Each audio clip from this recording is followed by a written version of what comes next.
제가 오늘 발표할 주제는 일제강점기 저항문학입니다.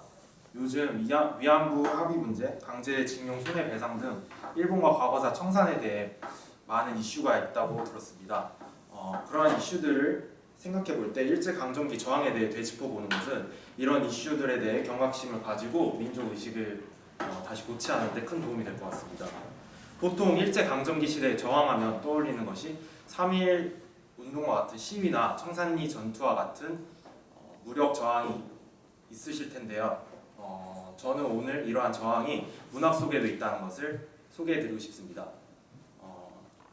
문학 속에 제가 문학에 관심이 많은데 보통 이러한 저항들이 문학 속에 담겨져 있다는 걸 아시지 못하는 분들이 많다는 사실에 안타까움을 느껴서 이번 발표를 준비했는데, 저는 우선 저항문학의 인지도와 배경에 대해 우선 설명하고 그 다음으로는 실제 저항문학을 직접 보여드리면서 소개해보도록 하겠습니다. 저는 국어국문학과를 복수 전공하고 있고 현대문학을 세부 전공으로 듣고 있고 이에 대한 논문을 작성 중이기 때문에 오늘 주제에 대해 보다 자세하고 쉽게 설명할 수 있다고 생각합니다. 제가 찾아본 결과 14종 교과과정에 수록된 일제강점기 시기 소설과 시는 각각 54편과 78편으로 총 120편이 넘지만 이 중에 일제강점기의 비판의식에 대해 설명하고 있다고 교과서에 나온 작품은 고작 10개 작품에 지나지 않습니다. 이렇게 비중이 적어서 보통 여러분들은 일제강점기 저항문학하면 윤동주의 시나 이육사의 시 정도만 알고 계시는 분들이 대부분이실 텐데 하지만 알려진 것보다 훨씬 더 많이 우리 문학인들은 일제강점기에 대한 저항의식을 문학 속에 녹아내렸습니다. 다음으로 조선어학회 사건에 대해 들어보신 적 있으신가요? 옆에 사진이 조선어학회 사건의 대상이 된 회원들의 사진인데 조선어학회는 한글에 대해 연구하고 한글에 대해 우리말 사전을 편찬하기 위한 집단이었습니다. 일제시대에는 문학 작품에 대한 검열이 이루어졌는데 처음에는 내용에 대한 검열이 먼저 이루어지고 그 다음에는 문학 작품에 한글을 사용하는 것조차 금지하게 되었습니다. 이처럼 일제강점기는 문학사적으로 일제폭력으로 인해 자유롭지 못한 시기였습니다. 이렇게 폭력을 통해 하는 것으로 조선어학회 사건은 한글을 금지하는 정책을 따라서 조선어학회 회원들 모두 재판에 회부한 것이 조선어학회 사건입니다. 따라서 식민지 통치 아래서 검열을 받는 지면에 현실 비판적인 태도를 명확하게 쓰는 것은 현실적으로 불가능했고, 이러한 의도를 소설가들은 밝히기 위해서 우회적으로 비유의 방식으로 표현하거나 소설 기법을 통하여 간접적으로 표현하였습니다. 그럼 이러한 저항문학의 대표적 사례인 사소설에 대해 다음으로 설명해 보겠습니다. 사소설은 작가 개인의 자아를 주인공으로 하는 소설 양식을 의미하는데, 사소설이라는 기법을 통해 작가들은 교묘하게 본인의 일제에 대한 저항의식을 간접적으로 표현하였습니다. 이태준의 토끼 이야기도 이런 사소설의 대표적인 작품인데 위 부분은 토끼 이야기의 대표적인 대목입니다. 지나가버린 낡은 사조의 유물들, 희생된 것은 저 책들 뿐인가, 저자들 뿐인가. 새 사조가 진행할 때마다 많으나 적으나 또 그 전 것을 위해서나 새 것을 위해서나 반드시 희생자는 났다. 그 사조가 거대한 것이면 거대한 그만치 넓은 발자취로 인류의 일부를 짓밟고 지나갔다. 혀는 몇 번이나 책장을 바라보며 가슴 아프게 느끼는 바다.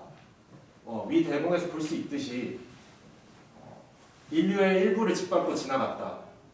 가슴 아프게 느끼는 바다에서 사조의 변천에 대한 작가의 부정적인 생각을 바라볼 수 있는데, 이러한 현의 주인공의 현의 생각과 작가의 생각은 일맥상통합니다. 이 사조의 변천은 이 시기 일제가 신체제론과 내선 일체론을 주장하면서 문학은 체제를 위해서만 존재해야 된다고 주장하는데, 작가인 이태준은 이러한 신체제론에 대해 비판적인 의도를 이렇게 사소설의 형태를 빌어서 표현한 것이라 할 수 있습니다. 이와 같이 일제강점기 검열로 인해 그 비판적인 의식을 작품 속에 간접적으로 드러내고 있기 때문에 문학 작품을 읽을 때는 시대적 맥락이나 작가의 생각을 더 고려해야 한다고 생각합니다. 하지만 현재 교과서에는 이러한 시대적 맥락이 제대로 고려되지 않은 채 해석되고 있는 작품이 여러 가지 있는데, 옆에 보시면 교과서에 설명된 날개의 모습, 날개의 설명 부분을 그대로 실어놨습니다. 교과서에서는 날개를 그저 모더니즘 소설의 한 갈래로 보아 여기 보시면은 전도된 삶과 자아 분열의 형태에서 초월적 자아로 나아가고자 하는 인간의 의지 정도로만 설명하고 있습니다. 하지만 이는 날개 속에 담겨진 이상의 일제에 대한 비판 의식을 적절하게 설명하지 못하고 있다고 생각합니다. 옆에 보는 부분은 교과서에 실린 줄거리 부분인데, 이 두 번째 단락에서 이상 날개 부분에 결말 부분에 하이라이트가 나타납니다.